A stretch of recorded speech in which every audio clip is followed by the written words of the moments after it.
Bonjour à tous et bienvenue dans la vidéo explicative des documents du chapitre G1, le chapitre Aire urbaine, acteurs et enjeux, le chapitre bleu. Je vais vous présenter aujourd'hui le document 4 sur Marseille et l'étalement urbain. Je précise que pour regarder cette vidéo, vous devez d'abord avoir vu les 2 vidéos de méthodologie qui expliquent comment se passe l'examen oral du CAP Histoire, Géographie, Éducation morale et civique pour l'épreuve ponctuelle. Attention, en CCF, c'est légèrement différent. Moi, je ne vous présente que l'épreuve ponctuelle. Et regardez la 2e vidéo qui explique comment ficher, comment préparer vos documents, puisque là, je vais faire la fiche avec vous. Si vous n'avez pas vu la vidéo avec la fiche, vous allez être perdu. Donc, document 4 sur Marseille. Je précise que ce que je vais faire là, c'est pas une correction parfaite, loin de là. C'est juste vous guider pour pas que vous alliez dans tous les sens, vous dire ce qu'il faut mettre, ce qu'il ne faut pas mettre, comment préparer, remplir vraiment cette fiche. Alors, d'abord, on remplit la fiche avec l'introduction. Qui, quoi ou quand. Donc, ce document, c'est quoi? C'est une photographie aérienne de l'espace, d'un espace qui est au nord de Marseille. Quand? C'est une photographie qui a été prise en 2019. C'est une photographie de qui? De Monsieur Blot, que vous pouvez retrouver dans le manuel Histoire-Géographie EMC de Fouché, édition 2019. Et c'est où? Eh bien, c'est à Marseille. Donc, Marseille, c'est une ville du sud de la France. C'est une très grande ville française. 2e ou 3e ville de France, ça dépend des chiffres. C'est une très grande agglomération donc, qui se situe dans les Bouches-du-Rhône et qui est la capitale de la région PACA, Provence-Alpes-Côte d'Azur. Ensuite, vous donnez la problématique. La problématique est toujours écrite ici sous le document. Il s'agit donc de se demander comment ce document montre-t-il un exemple d'étalement urbain d'une grande aire urbaine. Vous devez bien sûr dire ce que c'est qu'une aire urbaine. Donc vous rappelez les 3 critères qui font une aire urbaine, la ville-centre, la banlieue, la couronne périurbaine. Donc ici on est sur l'aire urbaine de Marseille, au nord, on voit un étalement urbain. Vous devez définir ce que c'est que l'étalement urbain, vous avez la définition dans le cours. Ces villes qui s'étalent, qui vont grignoter du territoire sur les territoires ruraux. Alors, première partie, on décrit le document. Qu'est-ce qu'on voit ? On voit un axe de transport. Là. Principal, vraiment. On voit des habitations. Là, on a des habitations. Là, il semble dire des habitations. Par là, par là. OK ? On voit également des entrepôts qui semblent être plutôt des activités économiques ou industrielles. Ici, plutôt économiques. Donc ici, on a des grands entrepôts. Tac, tac, tac. Là, voilà, des grands entrepôts. Ce sont peut-être des magasins, voilà, des entreprises commerciales. On voit des champs, donc on voit qu'il y a de l'agriculture, et on voit également de la forêt, des bosquets, des petites collines, on va dire. On n'est pas encore sur de la montagne, là. Donc voilà, c'est un territoire qui est extrêmement divers ici, le nord de Marseille, d'accord? Et puis, là-bas, ça semble être un peu des grands ensembles, j'ai l'impression. Il faudrait vérifier sur Google Earth pour essayer d'agrandir un petit peu, pour être sûr. Et là, c'est bien, parce que si vous montrez à votre professeur, enfin à votre correcteur que vous avez en face de vous le jour de l'examen, que vous avez été chercher sur Google Earth pour être sûr que ça là-bas, c'était des grands ensembles et pas une falaise morte, ça montre que vous êtes investi dans votre examen, vous voyez? Et ça se voit. On voit très bien un élève qui a appris par cœur un texte, ou un élève qui a cherché des choses un peu lui-même, qui a essayé d'expliquer.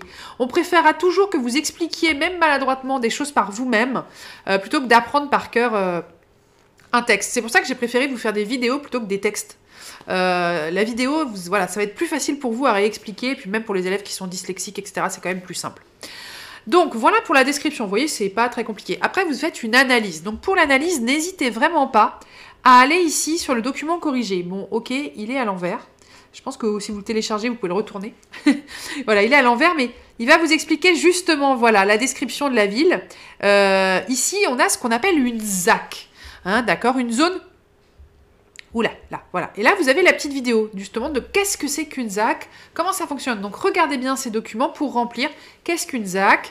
Ici, effectivement, on a donc des zones, des zones commerciales, économiques, et aussi des habitations. Et ça s'agrandit, ça s'agrandit, ça s'agrandit toujours plus. Vous pouvez parler aussi de la ville de Lyon qu'on avait vu dans le cours. On avait vu la ville de Lyon dans les années 50 et la ville de Lyon dans les années 2000. On avait vu que voilà, la ville s'était vraiment agrandie, s'était étalée. On parle vraiment d'étalement urbain. Et on l'avait vu aussi une vidéo sur la ville de Tours. On avait vu qu'il y avait tellement d'étalement urbain qu'au contraire, les villes... L'enjeu pour les villes aujourd'hui, c'était de dire on va réduire, on va reconstruire, mais sur du renouvellement urbain, c'est-à-dire on va reprendre des territoires qui étaient déjà des villes construites et pas s'étaler toujours plus sur l'agriculture, sur les territoires ruraux. Voilà. Qu'est-ce qu'on peut dire d'autre sur ce document? L'étalement urbain en vidéo, voilà, qui vous explique ce que c'est que le document. Et après, vous notez du coup, dans votre analyse, ce qu'il y a écrit sous le document ici pour expliquer ce que c'est que l'étalement urbain, comment ça s'étale, etc. Là, vous avez toutes les informations ici. Vous devez dire que c'est un enjeu, bien sûr, aujourd'hui. Toujours revenir sur le titre du chapitre, acteurs et enjeux. C'est un enjeu aujourd'hui de ne pas faire trop s'étaler les villes parce que ça grignote sur l'agriculture et qu'on a besoin de l'agriculture pour manger. Vous pouvez donner l'exemple de Los Angeles, qui est une des villes les plus étalées au monde. C'est assez impressionnant quand vous prenez l'avion, que vous arrivez au-dessus de Los Angeles, vous ne voyez pas où ça se termine. Regardez des photos de Los Angeles sur internet, vous allez voir. C'est énorme, c'est des milliers et milliers de kilomètres carrés. Voilà. Donc ça montre un exemple d'étalement d'étalement urbain. Il est vraiment pas très difficile ce document, j'ai beaucoup d'élèves qui l'ont pris, il est vraiment très bien. Voilà. Ensuite, dans l'esprit critique, qu'est-ce qu'on peut dire? Eh bien, on peut dire que on ne voit qu'une partie ici. Cette photo, elle est quand même très centrée sur le quartier avec les ZAC. On ne voit qu'une partie, on ne voit pas du tout le reste de la ville de Marseille. On ne sait même pas où est la ville de Marseille d'ailleurs. On la voit pas. On voit pas vraiment Marseille. Donc, c'est seulement un point de vue de la photographie. On ne voit pas du tout le reste. Ça ne permet pas d'avoir une vision d'ensemble. Il faudrait regarder d'autres photos pour avoir une vision d'ensemble de l'étalement de Marseille, peut-être même une carte de géographie, pour avoir vraiment tout.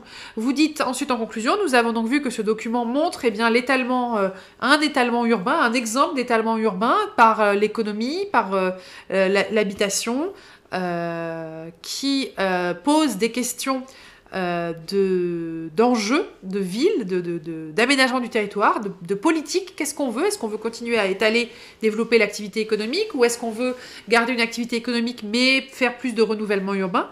Et puis vous pouvez ouvrir sur un autre chapitre, soit en EMC, vous ouvrez sur le chapitre EMC 3 sur la défense et la sécurité en disant que voilà, plus des villes sont grandes, et bien plus c'est des enjeux pour défendre et garantir la sécurité de tout le monde. Mais vous pouvez aussi faire une ouverture sur l'autre chapitre de géographie sur les transports. Montrer qu'ici, eh bien, du coup, quand une ville s'étend, eh bien, c'est aussi des enjeux de transport. Il va falloir faire des lignes de bus, des lignes de tram qui vont de plus en plus loin pour garantir que tout le monde puisse voyager dans la ville. Voilà. Donc, voilà cette vidéo. N'hésitez pas à regarder dans l'analyse ici les documents qui vont vous rajouter vraiment par rapport à ce que j'ai dit. Là, ce que j'ai dit, c'était vraiment le minimum pour vous guider. Voilà, bon courage pour la préparation de votre examen. Ciao!